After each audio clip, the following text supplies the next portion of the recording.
So do we have a deal? No. No, never. You need your head examined. That's just terrible. Okay, so let's back up for a second. This is Barbara Corcoran. She sold her real estate brokerage in 2001 for $66 million. She's a judge on the Emmy Award-winning show Shark Tank, and after years of watching her on TV, I got the opportunity to fly all the way to New York City to pitch her my groundbreaking idea that I believe has the potential to make hundreds of millions of dollars over these next few years. Except there's a problem. First, she has no idea that I'm pitching her an idea, and second, I don't have a billion-dollar product. So here's the plan. Step 1, create a product in the next 24 hours. Step 2, she can't catch on to us, so we gotta make it seem like a normal, regular, everyday interview. But then step 3, pitch her such a good idea that she couldn't possibly resist. And then step 4, profit. What could go wrong? Is that recording, Alice? Yeah. 2 claps, please. You have to realize that I had 9 siblings competing for the attention of 2 parents. So I learned to be competitive. We all did. We were a competitive family. You had to be heard. The other thing that was very important in my childhood is I was a terrible student. I couldn't read or write till I was almost in 7th grade. So I was labeled the dumb kid. And as a dumb kid in that jailhouse other people call school, I just couldn't wait for that bell to ring. And my idea of hell on earth was being asked to read out loud. It taught me shame. And I honestly think my whole career has been one long attempt to prove to the world that I'm not stupid. That really is true. It was an asset, but I didn't know it then. What drove you to becoming an entrepreneur? My dad. My dad wasn't an entrepreneur, should have been in hindsight, I realize. He got fired from his job probably every year of my childhood, and he would come to the kitchen table and sit down early, like 5 o'clock instead of 6. Dad's home, and he'd say, "Guess what, kids?" And we'd all scream, "You're fired!" because it was such a common occurrence. And then just like a real-life John Wayne figure, he'd tell us how he told the boss to take his job and shove it up where the sun don't shine, and we were like, "Yay, Dad!" So in our family, we have 10 kids, and 8 and 10 are entrepreneurs. I'm sure that's my dad's influence. We all hate our bosses. I've had great bosses, but I never really liked them because of my dad's influence. I thought it was terrible to have somebody telling you what to do. Did he ever worry, though, about losing his job? All the time, but you know who worried most? My mom. She didn't know how she was going to feed her kids. She didn't know how she was going to clothe them. She worried her whole life, but it always worked out. She had that capacity to kind of brave it through and support my father in his job quitting, which I would have read him the Riots Act if I had 10 kids, you know? You know, money is all about expectation, I think, and as a kid, we were no poorer than the other kids in our town. We were all poor. You know, we all got new pajamas for Christmas. Now, that might not sound like a big deal, but with all of us unwrapping our new pajamas every Christmas Eve, we felt like we were in Beverly Hills, like, put on our new pajamas, you know? Sure. But it's funny, we had so little, but my memory was we had everything because I really had loving parents. And I think that's what kids really are focused on, and how rich you are. This is perfect. It's clear that Barbara understands the value of every single dollar. She's gonna love my idea. Let me dig a little bit deeper, though. What you have as an advantage if you're a poor kid is you have no monkey on your back. You don't have parents hoping you're going to measure up, go to the right schools, perform well. So that's out of the way. You have nowhere to go but up. There's no downside. You have no money to lose. Think of the freedom of that. That's what poor kids have, and you know what else they have? They have ambition. If they have the ambition, they have a burning desire to have the fancy car, the nice house. They've never been on a luxury vacation, so they're driven. I like to get poor kids like that because I understand where they're coming from, and I know they're going to push, push, push like crazy, and that's an advantage, without a doubt. When did you start cutting people with negative energy? What prompted that? Oh, one that I hired. God, she was terrible. I always think of negative people as being thieves. They're going to steal my energy, my goodwill, and the goodwill of my great agents all around me. And so I protect and I fire them. I'm great at firing, particularly on Fridays. I can't wait to fire a complainer. But you want to know something? That's not the real obstacle. For me, and maybe not with other people, for me the real obstacle was the negative tape in my head, and it took me years to rip it out. You know, the negative tape that says, you're not going to make it, you're not respected, you don't have the right education, you can't do this, you can't do that. I had so many can'ts in my head. And it probably took me until I was 35 to really get rid of it. And I can't even say I got rid of it totally, because if I'm insecure, I feel a little of that back. But now I have a great tape. You are amazing, Barbara. You are fabulous. So I kick into that tape when I need that for the energy. How were you approached to do Shark Tank? Oh, that was a lucky break. Another lucky break. Maybe as lucky as meeting my future partner at the diner, right? Mark Burnett called me because I was doing morning gigs on the Today Show on real estate. I was their real estate and house expert. And I got a call from him asking if I wanted, well, not him personally. He's an important guy. His assistant to the assistant to the assistant probably, asking me if I'd be interested in the show. I thought I'd be interested. They sent me a contract. I never read it. I just signed it, mailed it back, Federal Express right away. Yeah, sure. You know, and then the same woman called to say Mr. Burnett had changed his mind. He had hired another woman. But when I got that call that he had changed his mind, the best thing I ever did was I did what I do well. I objected, and I wrote a note saying I appreciated him considering me as a fallback, which is what the girl said. How insulting. But I do my best work when I'm in first position, and he should consider inviting both women out to compete for the seat. And I gave him my reasons why I always recovered from rejection. I said, I think your rejection is my lucky charm. It's always been my lucky charm. And told him why he should hire me, and he invited us both out to compete for the seat, and I won it.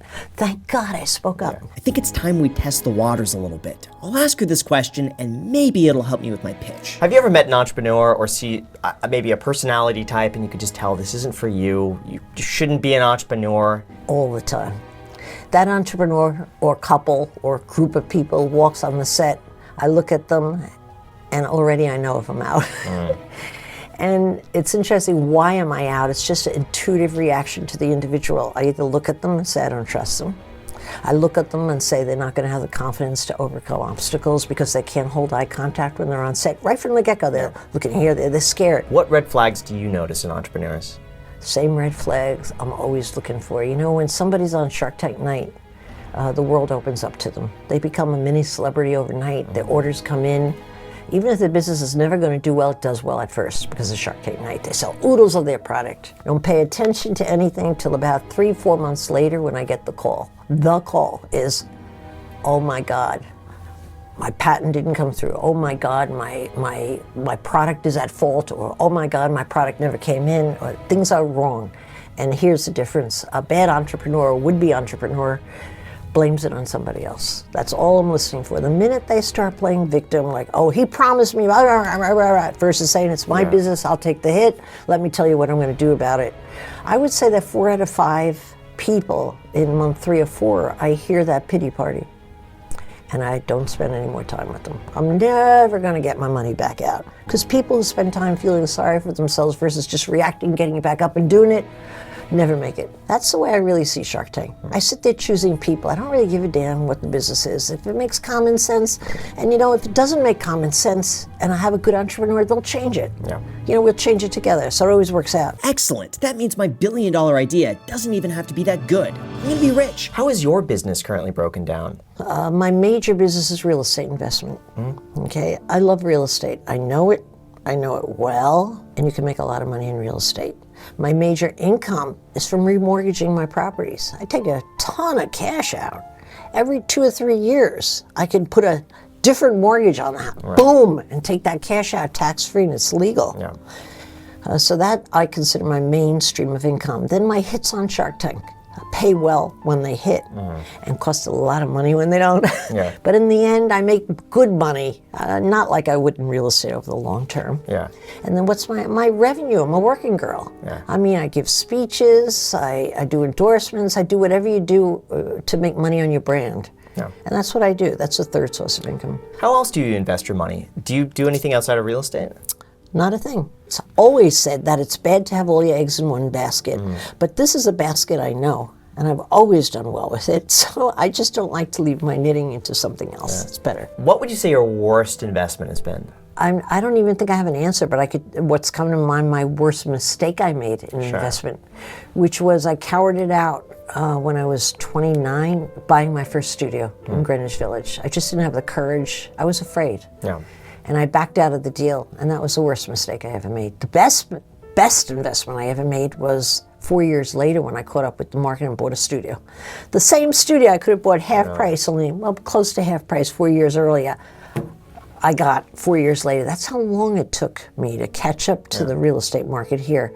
But what that did, it provided me a ticket into investment. I traded that for a one-bedroom, traded the one-bedroom for a two-bedroom. This is it, the moment of truth. Subscribe right now so this goes well. The real reason I came all the way here is because I have an idea that I want to pitch to you. And I think, here we go. I think you're going to invest in it. I bet not. I think you will. I think I could change your mind. Introducing the toilet topper. Good name, though. Since you're flushing money down the toilet anyway. Okay? Did you know? Standard toilets flush 7 gallons of water. The average person flushes the toilet 5 times a day, and that's 24% of total water used. 10,000 gallons of water are wasted per household per year. The average cost for water is 2 cents per gallon. But do you Gosh. want my 2 cents? Yes, I do. Okay, good. What if I told you that there's a way to save money and save the environment? But wait, what if I told you I'm waiting. that my product pays you to use it? That my product will generate a 100% return in its first year? That my product could make people millions of dollars instantly? I wouldn't believe you. Introducing the toilet topper. Now, products is still in design phase, so we're still trying to figure out how this product is going to look. But the premise is that this will displace 1 gallon of water in the back of your toilet and save you 1 gallon of water per flush. It saves 5 cents per day on your water bill times 365 days, $18.25 per year of savings. I'm sorry. I'm trying to better. take it seriously. It can't get better. It does. It gets worse. Go ahead. You could actually make an extra $1 million or $2 million. I'll show you how very shortly, and I'm serious here. You sure you want to put your name on this? 100%. And I would not be wasting your time on this. So this is the benefit. This is a pitch? This is a pitch. I'm It pitching sucks. You. No, it's not. You're not going to get anybody to invest in that. Just Come wait. on. I still have Oh, another there's minute. more? Now, Yeah. let's say that you're the property owner of a 400-unit apartment building, and you pay the water, it's the land, okay? 100 gallons of water per day times 400 units, and these are real numbers, by the way, based on the national average. 14.6 million gallons of water are used in your building. I'm going to sleep. Toilet toppers in use, that saves you 1.75 million gallons of water. At the cost of 2 cents per gallon, which is the average, that saves you $35,000 a year in net profit. Now, at a 3% cap rate here in New York, that's an added value to your building. $1,167,883.20 of a higher property value that you could cash out refi. I can tell she loves it. This product is a no-brainer. It saves money, it saves water. This is perfect and couldn't possibly be going any better. So do we have a deal? No.